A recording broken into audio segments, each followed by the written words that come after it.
வேள்பாரி பேரே ஒரு ஆக்சுவலாக இங்கே ஒரு வீடியோ காட்டினப்ப பொதுவாக திரைப்படங்களில் வர்றப்போ அந்த ஒரு வைப் அதை பார்க்கலாம். அந்த பாரிங்கிற அந்த பேரை போட்ட உடனே இங்கிருந்து அந்த கைத்தட்டல் சொன்னிச்சு அவர் எந்த அளவு உள்ள ஊடுருவி இருக்கிறார் அப்படின்னு சொல்லிட்டு ரொம்ப மகிழ்ச்சி. ஒரு எழுத்தாளர் எந்த அளவு டெடிக்கேட்டடாக இருக்க முடியும் அப்படிங்கிறது, தமிழ் எழுத்தாளர்கள் பெரும்பாலும் டெடிக்கேட்டடாக தங்களுடைய பணிகளை செய்யக்கூடியவர்கள். 7 ஆண்டுகள் தொடர்ச்சியாக ஆய்வு செய்திருக்கிறார் சு வெங்கடேசன் அவர்கள். அதையும் தாண்டி மேற்கு தொடர்ச்சி மலைகளில் 20 ஆண்டுகள் 25 ஆண்டுகள் தொடர்ச்சியாக அதோடு தொடர்பு இருந்து இயற்கையோடு கூடிய வாழ்வு எப்படி இருந்தது என்பதை உள்வாங்கிக் கொண்டிருக்கிறார். இந்த புத்தகத்தில் இருக்கக்கூடிய ஆக்சுவலாக கடந்த 2 நாளாகவே மண்டையில் இதான் ஓடிக்கிட்டே இருந்துச்சு. அப்புறம் தான் ரொம்ப சந்தோஷமா இருந்துச்சு. உள்ளே உட்காந்து பேசிட்டு இருந்தப்போ தான் சங்கர் சாரே சொன்னார், 2 நாளாக இதுதான் என் மண்டையில் ஓடிக்கிட்டே இருக்கு. சங்கர் சாருக்கு ரொம்ப நாளாக இதான் என் மண்டையில் ஓடிக்கிட்டே இருக்கும். அதனால ஸோ என்ன பேசுறது, எதை பேசுறது, உள்ளே போனால் இதை பேசுவோம், அப்புறம் பார்த்தா இல்லை இதை பேசுவோம், அப்புறம் போனால் இதை பேசுவோம், அப்புறம் தான் தெரிஞ்சு எல்லாத்தையெல்லாம் பேசலாம் முடியாது, ஏதோ 4 விஷயம் பேசலாம் அவ்வளோதான். வந்தால் உள்ள ரஜினி சார் உட்காந்துருக்காரு. அடிக்கடி எப்போதாவது சந்திக்கிற போது பார்க்குற போது சொல்லுவார், நீங்கள் பேசுறதெல்லாம் நான் பார்த்துருக்கேங்க எப்படி ரொம்ப நல்லா இருக்கு அப்படின்னு. அப்போல்லாம் ரொம்ப சந்தோஷமா இருக்கும். ஆனால் அவர் பார்க்குறப்ப பேசுறதுங்கிறது பதட்டமா இருக்கு. ஒரு குறிஞ்சி நிலத்தினுடைய ஓவராலாக சு வெங்கடேசன் அவர்களை நான் இந்த இடத்துல எப்படி பார்க்குறேன்னா, ஒரு டூரிஸ்ட் கைடாக ஒரு இடத்துல ஒரு ஒர்க் பண்ணுற மாதிரி ஃபீல் ஆகுது. பாரியின் கைகளை பிடித்து கொண்டு கபிலரும், கபிலரின் கைகளை பிடித்து கொண்டு பாரியும் நடக்கக்கூடிய அந்த குறிஞ்சி காடுகளில் மலைமுகடுகளில் கூடவே இருவரின் கைகளையும் பிடித்து கொண்டே நடக்கிறார் சு வெங்கடேசன். போதாக்குறைக்கு அத்தனை பேரையும் கூடவே அழைத்து செல்கிறார். இதுதான் அந்த பாம்பு. இந்த பாம்புக்கு ஒன்று இருக்கிறது. இதுதான் அந்த கொல்லி விதை. மீன் வேண்டுமா சொல், மயக்கம் வேணுங்கிறத மட்டும் எடுத்துப்போம், மீதி எல்லாம் மயக்கம் தெளிஞ்சோடனே தானா உள்ள போயிடும். ஒவ்வொரு கதாபாத்திரத்துக்கும் ஒவ்வொன்று. சில நேரங்களில் ஒரு குழந்தையிடம் கதை சொல்லும் அப்பாவை போல இருக்கிறது அவருடைய எழுத்து. பிள்ளைகள்கிட்ட கதை சொல்றப்ப இதுதான் கதைன்னு ஆரம்பிக்க மாட்டோம், ஒரு கதையை ஆரம்பிப்போம். அதுக்கப்புறம் அந்த கதை எப்படி டெவலப் ஆகும்னா, அந்த குழந்தை கேட்க கேட்க அதுலேருந்து ஒரு கதை வரும், அதுலேருந்து ஒரு கதை வரும். ஒரு இனக்குழுவுக்குள் போகிற போது இதை ஏன் செய்கிறார்கள், தெய்வவாக விலங்குனா என்ன அப்படின்னா அது ஒரு விலங்கு அப்படின்னு ஆரம்பிச்சு அதன் மீது இருக்கக்கூடிய நம்பிக்கை, அதை கைப்பற்றுவதற்காக நடந்த போராட்டம், அது சொல்லுகிற போது ஏற்படக்கூடிய வாய்ப்பு, இப்படியாக பல விஷயங்கள் பேசிட்டு போற மாதிரி ஒவ்வொரு விஷயத்தையும் சொல்லிட்டே போறாரு. குழந்தை திடீர்னு ஒரு கேள்வி கேட்டவனையும் மறுபடியும் அங்கிருந்து இன்னொரு இடத்துக்கு உங்களை கூட்டிட்டு போறாரு. ஸோ அந்த எனக்கு என்ன அந்த கட்டற்ற அவருடைய சுதந்திரம் ரொம்ப பிடிச்சிருந்துச்சு. ஒரு சுதந்திரமான மன உணர்வோடு ஒரு வீர காவியத்தை எழுதியிருப்பதெல்லாம் சாதாரண விஷயமே இருக்க முடியாது. இன்ஹிபிஷன்ஸே இல்லாமல் அதை அட்டன் பண்றது அப்படிங்கிறது இருக்குல்ல, மையப்புள்ளிகளை இணைப்பது, ஒன்றோடு ஒன்று தொட்டு தொட்டு ஒரு தொடர் சங்கிலியை போல ஒரு மாலை கட்டுவதை போல நகர்த்தி கொண்டே போகிறார். ஒவ்வொரு கட்டத்தில் ஒவ்வொரு மாதிரி இருக்கார். ஒவ்வொரு கட்டத்தில் நம்மளை அழைச்சிட்டு போறார். ஒரு இடத்துல ரொம்ப சீரியஸ் ஆயிடுறார். எனக்கு ரொம்ப ஆச்சரியம் என்னன்னா, எப்படி ஒரு மனிதன் ஒரே ஒரு புத்தகத்துக்குள் தான் நினைக்கிற அத்தனையும் பேசி இருக்கிறார் என்பதுதான். அரசியல், நீதி, நிர்வாகம், அறம், கருணை, காதல், கலவி, காமம், வஞ்சனை, துரோகம், ஆத்திரம், எரிச்சல், கவிதை, இன்னும் என்னவெல்லாம் வேண்டும் உனக்கு எடுத்துக்கொள். ஒற்றை புத்தகம், 2 தொகுப்பு தான், வேணுங்கிறத எடுத்துக்க அப்படின்னு சொல்லி. இதுல ஒரு சூட்சுமம் இருக்கிறது. மிகச்சிறந்த ஒரு சூட்சுமக்காரராகத்தான் இந்த நூலாசிரியரை பார்க்க வேண்டியிருக்கிறது. இதுல எல்லா கதாபாத்திரமும் அவர் தான். இதுல எல்லா கதாபாத்திரமும் சு வெங்கடேசனே. பாரி அவர்தான், கபிலர் அவர்தான், நீலன் அவர்தான், எல்லோருமே அவர்தான், ஆதினி அவர்தான். அதுல வரக்கூடிய எல்லா பெயர்களும் வீடுகள் இருக்க வச்சிருக்கோம் நம்ம பேரு. எல்லா கதாபாத்திரமும் அவர்தான். ஒவ்வொரு கதாபாத்திரத்தையும் அவர் சொல்ல விரும்பும் ஒரு செய்தியை சொல்லுவதற்கு மிகச்சரியான இடத்தில் மிகச்சரியான அளவில் பயன்படுத்தி இருப்பதுதான் அந்த புத்திசாலித்தனம். மிக கடினமாக இந்த புத்தகத்தை இவர் உருவாக்கி இருக்கிறார் என்பதெல்லாம் தெரிகிறது. ஆனால் இந்த சூட்சுமத்தை கண்டுபிடிச்சு விட்டோம் நாங்க அப்படிங்கிறது தான்.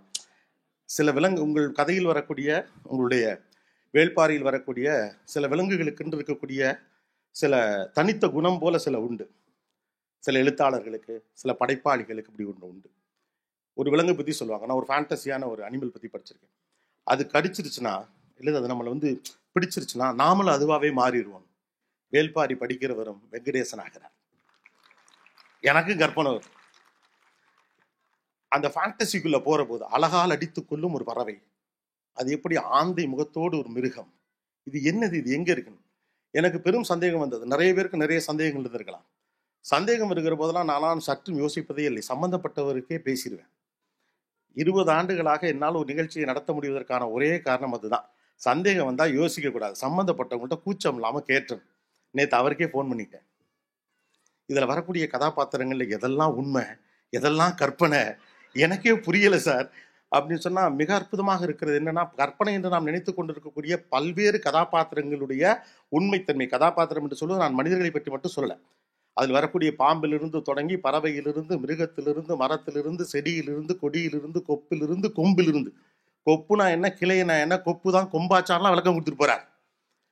அப்பப்போ போய் இது எல்லாவற்றுக்கும் ஆனால் சங்க இலக்கிய பாடல்கள் வழியாக அப்படி ஒன்று இருந்ததை இவர் நிறுவுகிறார். அந்த காலகட்டம் எப்படிப்பட்டதாக இருந்திருக்கிறது அப்படிங்கிறது அதில் ஆச்சரியம். ஜஸ்ட் லைக் தட் ஒரு ஃபேண்டசி ஸ்டோரின்னு போகிறோம். அது குழந்தைக்கு கதை சொல்லுகிற போது விவரணையாக சொல்றதுன்னு ஒன்று இருக்குல்ல. அந்த பறவை எப்படிப்பட்டது, அதனுடைய தன்மை எப்படிப்பட்டது, அது என்னவெல்லாம் சொல்லும், அதை ஒட்டிய நம்பிக்கை என்ன, அதனுடைய சக்தி என்ன, சுண்டா பூனை எப்படின்னு பூனை, குட்டி பூனைன்னு சொல்லிட்டு முடிச்சிருக்கலாம். மண்டையெல்லாம் ஓடுது இந்த பூனை. இப்போ அது எப்படி இருக்கும், ஒன்று வாங்கி வளர்த்துடலாமா, இப்போ எங்கேயும் கிடைக்குமா, பெட் ஷாப்பில் ட்ரை பண்ணுவோமா அப்படின்னு சொல்லிட்டு. ஆனால் அப்படிப்பட்ட ஒரு பூனை எதற்காக வளர்க்கப்பட்டது என்பதற்கான விவரணையையும் அவர் சங்க இலக்கியத்திலிருந்து எடுத்திருக்கிறார். போதாக்குறைக்கு வாய் வழியாக வளர்ந்த இந்த கதையினுடைய பின்னணிகளையும் சேர்த்திருக்கார். கிரேட்டஸ்ட் மிக்சர் எவர். ஒரு ஃபுல் மீல்ஸ்ன்னு சொல்லுவாங்கல்ல, வாய் வழியாக வளர்ந்த கதையும் அதுக்குள்ளே இருக்கிறது. சங்கம் இருக்கிறது, சங்க தமிழிலிருந்து சங்க இலக்கியத்திலிருந்து பாடல்கள் சரியாக அதற்கான ஆதாரங்கள் கொண்டு வரப்பட்டிருக்கிறது. கீழடி போன்ற ஆய்வுகள் இதற்குள் சொல்லியிருக்கிறார்கள். இதுபோக போதாக்குறைக்கு இவர் 7 ஆண்டுகள் இவர் ஆய்வு செய்து வெளியிட்ட ஒரு ஆய்வு கட்டுரை. இது எப்படி வேணாலும் எடுத்துக்கலாம், இது ஆய்வு கட்டுரை என்று எடுத்துக்கொள்ளலாம். ஆண்டர்பிரினர்ஷிப்புக்கான ஐடியாஸை சொல்ற ஒரு புத்தகம்னு எடுத்துக்கலாம். போர் எப்படி இருக்கும் தெரியுமா தம்பி அப்படிங்கிறதுக்கான புத்தகமாக எடுத்துக்கொள்ளலாம். வீரனை போரால் வீழ்த்த முடியாது, உன்னால் வஞ்சகத்தால் வீழ்த்த முடியும், அதை வச்சுதான்டா நீ வீழ்த்த முடியும்னு சொன்ன வீர மரபாக இருக்கலாம். தனிநபர்கள் எப்படிப்பட்டவர்களாக இருக்கிறார்கள், மனிதர்கள் எப்படிப்பட்டவர்களாக இருக்கிறார்கள், அரசியல் என்ன பேசுகிறது என்று பல்வேறு கோணங்களில் பேசுகிறார். சில விஷயங்கள் இதில் எழுதி நான் எடுத்துகிட்டு வந்தேன். அது எல்லாத்தையும் இந்த மீடியா ஹவுசஸில் ஒரு பெரிய பிரச்சனை உண்டு. நம்ம நிறைய பிளான் பண்ணிட்டு இருப்போம்ல, அதெல்லாம் அவங்க ஏற்கனவே ஏவியா போட்டுருவாங்க. உட்காந்துக்கிட்டு எல்லா பேரையும் படித்து மனப்பாடம் பண்ணி, பரவாயில்ல மனப்பாடம் போனாலும் சொல்லிவிடுவோம் அப்படின்னு எழுதிட்டு வந்திருப்போம்ல, அதுக்காண்டியாவது நான் சொல்லணும். கஷ்டப்பட்டு எல்லா பேரையும் எழுதிட்டு வந்ததுக்காண்டியாவது அதை சொல்லணும். இதில் சில பேர் சொல்லப்படலை. அதில் ரொம்ப அழகான ஒரு பேர் சூழ்கடல் முதுவன் அப்படின்னு ஒரு பேர் உண்டு. ஒரு பிஸ்னஸ் எம்பையர் சூழ்கடல் முதுவன். எல்லாம் வளைச்சு பிடிச்சி அடிக்கிற அப்படின்னா ஆனந்த விகடனில் ஒரு முறை ஒரு வார்த்தை வந்தது. அப்போ ராக்கண்ணன் அவர்களிடம் கூப்பிட்டு அந்த வார்த்தைக்கான அர்த்தம் கேட்டேன். அதகளம் அப்படின்னு ஒரு வார்த்தை. சில வார்த்தைகள் வந்து அப்படியே பக்குன்னு மனசில் நிற்கும். அதகளம் அப்படின்னா அப்புறம் எனக்கு ஒரு விளக்கம் சொன்னார். அது உனக்கு எப்படி புரிய வைக்கிறது, அடிச்சு பிடிச்சு துவைச்சு தூக்கி போட்டு மிதிச்சு எல்லாம் சேர்ந்த கலவை அது அப்படின்னாரு. அதுபோல சூழ்கடல் முதுவன் அப்படிங்கிற ஒரு வார்த்தை. அதே போல இருக்கக்கூடிய ஒரு வானியல் அறிவு பெற்றவருக்கு அவர் வைத்திருக்கக்கூடிய பேர் திசைவேலர். திசைவேலர் என்றொரு பெயர். வேள்பாரியின் தோழன் நீலன் உங்களுக்கு தெரியும். அப்புறம் வாரிக்கையன், தேக்கன், உதிரன், இரவாதன், காலம்பன், முடியன், நீலன் மனைவி மயிலா. இந்த பேர் தான் எனக்கு மிக பிடித்த ஒரு பெயர். ஆதினியும் மயிலாவும் அவ்வளவு அழகாக பொருந்தும் பேராக இருக்கிறது. அதில் இன்னொரு, நான் இந்த பாத்திர படைப்புகளில் எந்த இடத்துலையுமே கேரக்டரைசேஷனை ஏற்றவோ இறக்கவோ இல்லை. ஆண் எப்படி வீரமும் ஆளுமையும் அறிவும் கொண்டவனாக காட்டப்படுகிறானோ அதே போலத்தான் ஆதினியும் மயிலாவும் மற்றவர்களும் காட்டப்படுகிறார்கள். அவர்கள் சுதந்திரமானவர்களாக காட்டப்படுகிறார்கள். ஒரு தமிழ் பின்னணியிலிருந்து எழுதக்கூடிய, தமிழர் வாழ்வியலிலிருந்து எழுதக்கூடிய ஒருவருக்கு இயல்பாக அது அமைதல் ஒன்றும் ஆச்சரியம் கிடையாது, அப்படித்தான் வரும். ஆனால் அவர்கள் சுதந்திரமான மனிதர்களாகவும் இருந்திருக்கிறார்கள் அப்படின்னு சொல்லி கபிலர் வருகிறார், நீலனிடம் பேசுகிறார். பாரியை பற்றி பேசுகிற போது நீலன் சொல்லுகிற இடத்திலேயே வியந்து போகிறார். நீலனே இப்படி பேசுகிறானே, அப்போது பாரி எப்படி பேசுவான்? அடுத்து மயிலா பேசுகிற போதெல்லாம் மயங்கி போகிறது கதை. பாரியை சந்திக்கலாமா வேண்டாமா என்று ஒரு சந்தேகமே வரக்கூடிய அளவுக்கு பாரி பற்றி பேசுகிறது. எனக்கு ஒரே சந்தோஷம் என்னன்னா, எப்போதுமே இந்த முதல் வரியோடு நம்முடைய வாழ்க்கை பல நேரங்களில் முடிந்து விடுகிறதோ அப்படின்னு தோணும். வாழ்க்கையில பல சிக்கல் அப்படிதான், முதல் வரியோடு முடிந்து போகும். நமக்கு பாரி அப்படின்னா என்ன, வேள்பாரி. வேள்பாரிங்கிறத இப்பதான் நம்ம தெரிஞ்சுக்கிறோம். முல்லைக்கு தேரின்தான் பாரி. இந்த ஒத்த வரியை 2 மார்க்குக்காக படிச்ச இடத்துல, இந்த ஒத்த வரிய 2 மார்க்குக்காக படிச்ச இடத்துல, அவன் கருணை மட்டும் கொண்டவன் அல்ல, அவன் ஒரு மாவீரன். இயற்கையின் மீது அன்பின் மீதும் அவ்வளவு கொண்டவன்.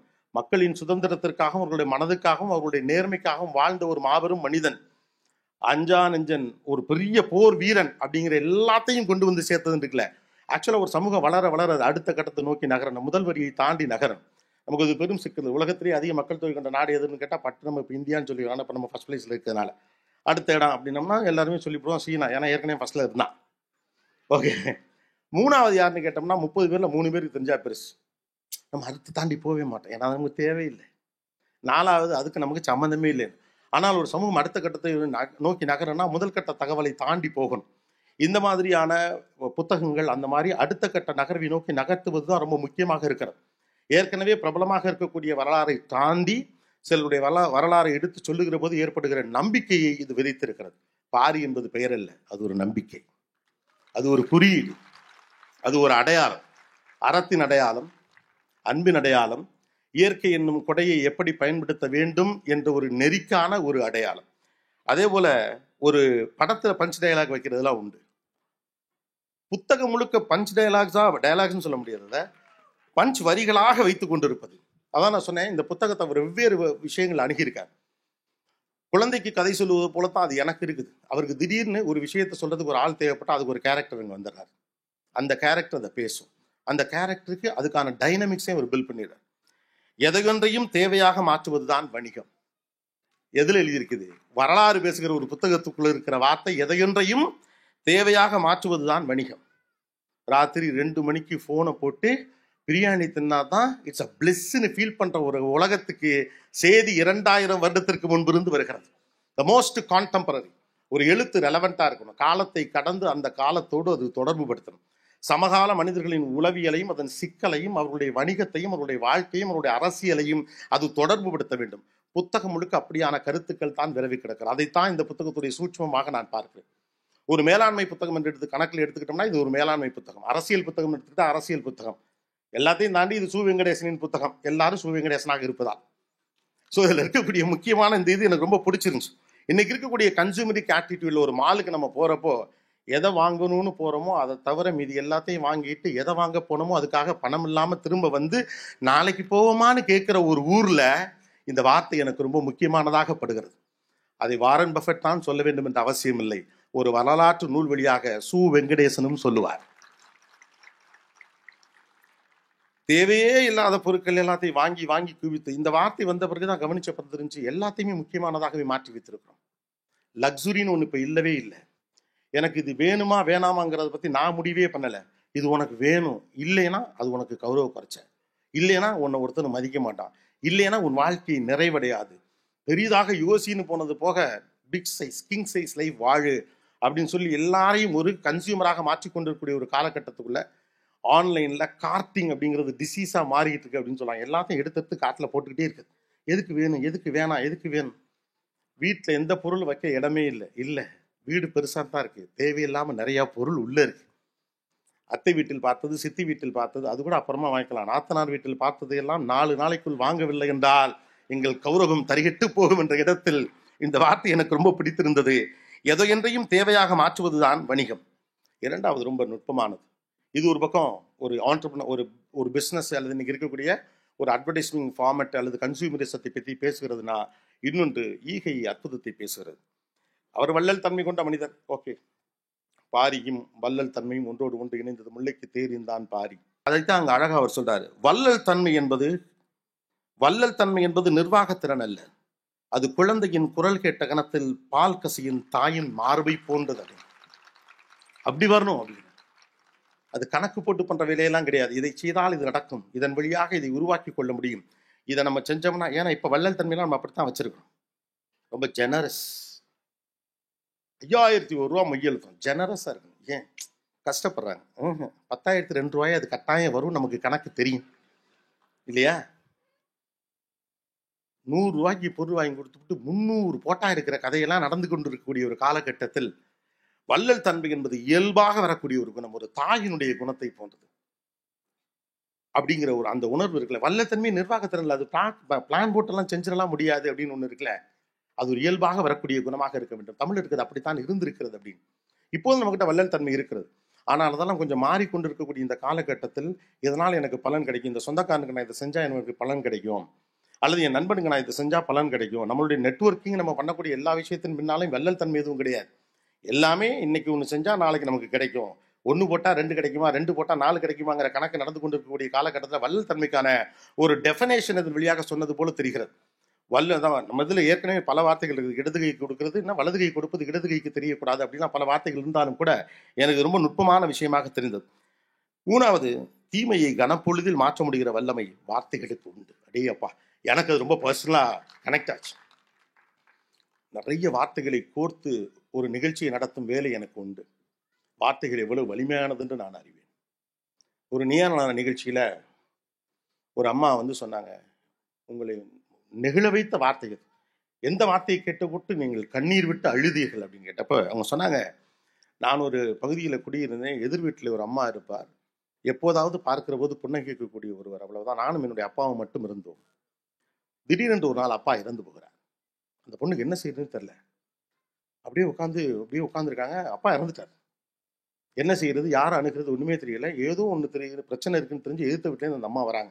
அது வரைக்கும் 2 பேரும் பேசிக்கிட்டு கிடையாது, முகமன் மட்டும் தான் சும்மா பார்ப்பாங்க. அவ்வளவு. அவங்கள பார்த்தோன்னே இவங்க கட்டி பிடிச்சி அழறாங்க. எனக்கு என்ன செய்யணும்னே தெரியலன்னு சொன்னப்ப அந்த அம்மா சொன்னாங்களா, கவலைப்படாத நான் பார்த்துக்கிறேன் அப்படின்னு. அவ்வளவுதான், ஒத்த வார்த்தை. கவலைப்படாத நான் பார்த்துக்கிறேங்கிற அந்த ஒத்த வார்த்தையை 10 ஆண்டுகளுக்கு பிறகு வந்து ஒரு நிகழ்ச்சியில சொல்லுகிறாங்க. Word as a character, word as an emotion. பல உறவுகள் பிரிந்தது வார்த்தைகளில் தான், பல மன்னிப்புகள் நடந்தது வார்த்தைகள்ல தான். மிகப்பெரிய விளக்கங்கள் கொடுத்த பிறகுலாம் நடந்த மன்னிப்பை விட தெரியாம செஞ்சுட்டேன் சார் சொன்ன ஒத்த வார்த்தைக்காக மன்னிச்சவன் தான் கோடி பேர். தெரியாம செஞ்சுட்டேன்னு சொல்றவன என்னடா பண்றது, தெரியாம செஞ்சுட்டேங்கிறதுக்கு அவ்வளவு பெரிய பலி இருக்கு. என்னை மன்னிச்சிருங்கன்னு சொல்றதுக்கு அவ்வளவு பெரிய வார்த்தை இருக்கு. வார்த்தைகளுக்கு வலிமை உண்டு. அதுவும் தமிழினுடைய வார்த்தைகளுக்கு கேரக்டரே உண்டு. கோபங்கிற வார்த்தையை நீங்க சாந்தமா சொல்லவே முடியாது. ஆத்திரம் வருது அப்படின்னு சொல்ல முடியும். கத்தாரா அப்படிங்கிறது கத்தி தான் சொல்லுவாங்க. கவனிச்சிருக்கீங்களா இல்லையா? அமைதியாரு, சொல்லில அமைதியாயிருவோம். ரகசியம் பேசல, ரகசியம் ஒரு விஷயம் ரகசியமா சொல்றேன், மைக்ல சொல்லி மெதுவா பேசுவாங்க. கவனிச்சிருக்கீங்களா? Word as a character. ஒரு தீமையை மாற்றக்கூடிய, கனப்பொழுதில் மாற்றக்கூடிய வல்லமை வார்த்தைகளுக்கு உண்டு. ஒரு ஆட்டோக்கார அண்ணன் வராரு, நம்ம 2 வீலர்ல ஒருத்தர் போறோம், படக்குன்னு மோதுறோம். சண்டை வரப்ப முதல்ல 2 பேருமே சொல்லுவோம், உன் மேலதான் தப்புன்னு. இது நமக்கு பழக்கம். இறங்கணுமே நீ தான் தப்பு பண்ணேன்னு சொல்லிட்டா நான் தப்பு பண்ணேன்னு அர்த்தம். ஆனா அந்த கோபத்துல நீங்க இறங்குறப்ப டக்குன்னு அந்த 2 வீலர்ல வர தம்பி, அண்ணே சாரினேன்னு ஒத்த வார்த்தை சொன்னா, சரி போப்பா அப்படின்னு முடிஞ்சு போச்சு. ஒரே வார்த்தை தான். அவர் யாருன்னு எனக்கு தெரியாது. நான் இறங்கல ஒரு 2 அடி அடிக்கணும்னு நினைச்சு கூட இறங்கியிருப்பாரு. ஒத்த வார்த்தை தான்.